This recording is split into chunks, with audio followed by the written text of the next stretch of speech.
एक गांव में एक किसान का परिवार रहता था।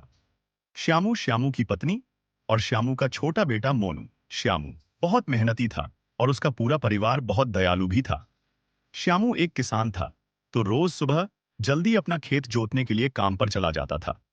वह अपना काम बहुत ही लगन और मेहनत से करता था। पर इतनी मेहनत करने के बाद भी श्यामू के परिवार की आमदनी बहुत ही कम थी। और जो श्यामू का खेत था, उसमें खेती भी कुछ ज्यादा नहीं होती थी। सिर्फ उसके परिवार का पेट भर सके उतनी ही खेती हो पाती थी।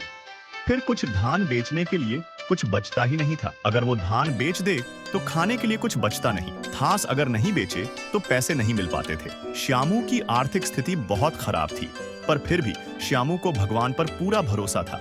एक न एक दिन सब कुछ ठीक कर देंगे। आमदनी कम होने से उसका बेटा मोनू स्कूल भी नहीं जा पाता था।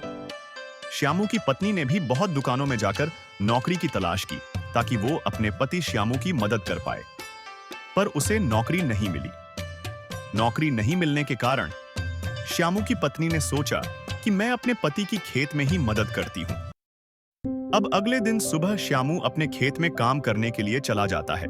फिर श्यामू की पत्नी भी कुछ समय बाद घर का सारा काम करते ही वो भी अपने खेत की ओर चली जाती है, श्यामू की मदद करने के लिए।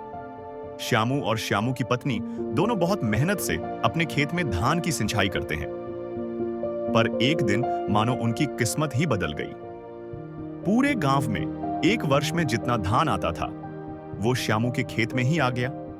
कैसे? एक दिन श्यामू और उसकी पत्नी दोनों सुबह जल्दी अपने खेत की ओर निकल जाते हैं। तुरंत बाद उनके घर के बाहर एक बूढ़े व्यक्ति आते हैं। तो श्यामू के घर के बाहर खड़े होकर बोलते हैं, कोई है घर में बेटा? यह सुनते ही श्यामू का बेटा मोनू घर के बाहर आया। उसको देखकर वह व्यक्ति बोले कि मैं बहुत दिनों से भूखा हूँ, मुझे कुछ खाने को मिलेगा? श्यामू का परिवार बहुत दयालु था, इसलिए वो घर के अंदर गया और कुछ खाने को लेकर आया।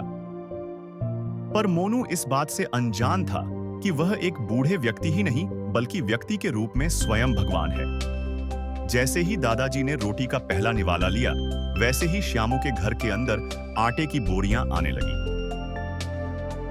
दादाजी ने रोटी का दूसरा निवाला लिया। श्यामू के खेत में पूरे गांव जितना दान होने लगा। श्यामू और उसकी पत्नी दोनों बहुत खुश हो गए और उन्होंने भगवान को धन्यवाद दिया। श्यामू और उसकी पत्नी दोनों घर की ओर जाने लगे। दादाजी ने जैसे ही रोटी का तीसरा निवाला लिया, वह अचानक गायब हो गए और जिधर वह खड़े थे उधर दो पैरों के निशान आ गए। जब मोनू के पापा मम्मी घर आते हैं तो वह देखते हैं कि मोनू घर के बाहर खड़ा है। मोनू के पापा ने पूछा, क्या हुआ मोनू? बेटा बाहर क्यों खड़े हो? मोनू ने बोला, पापा एक दादाजी आए थे, उन्होंने मुझे कहा कि बेटा मैं बहुत भूखा हूँ, कुछ खाने को मिलेगा? तो मैंने रोटी और सब्जी दादाजी को दे दी। मोनू के पापा ने बोला, वाह बेटा, ये तूने बहुत अच्छा काम किया। फिर मोनू बोला, पापा जब वो रोटी खा रहे थे तब तो कुछ नहीं, पर जैसे ही उन्होंने 2-3 निवाले लिए, उसके बाद वो गायब हो गए। यह सुनने के बाद मोनू के पापा सोचने लगे कि कौन हो सकता है। फिर मोनू की मम्मी घर के अंदर जाती है तो वह देखती है कि घर में बहुत सारी आटे की बोरी पड़ी है। वह बाहर आती है। उसने यह बात अपने पति को बताई। उसके पति ने मोनू को पूछा कि कोई घर के अंदर गया था।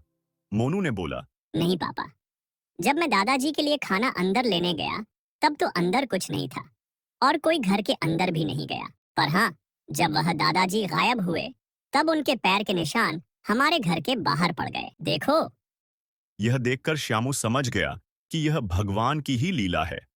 उन्होंने ही मेरे खेत में पूरे गांव जितना धन करवाया है और उन्होंने ही यह आटे की बोरी हमारे घर में लाई है। श्यामू को उसकी मेहनत का फल मिल गया और अब उसका परिवार बहुत खुश है। अब उनके पास पैसा भी है और खाने के लिए धान न भी है।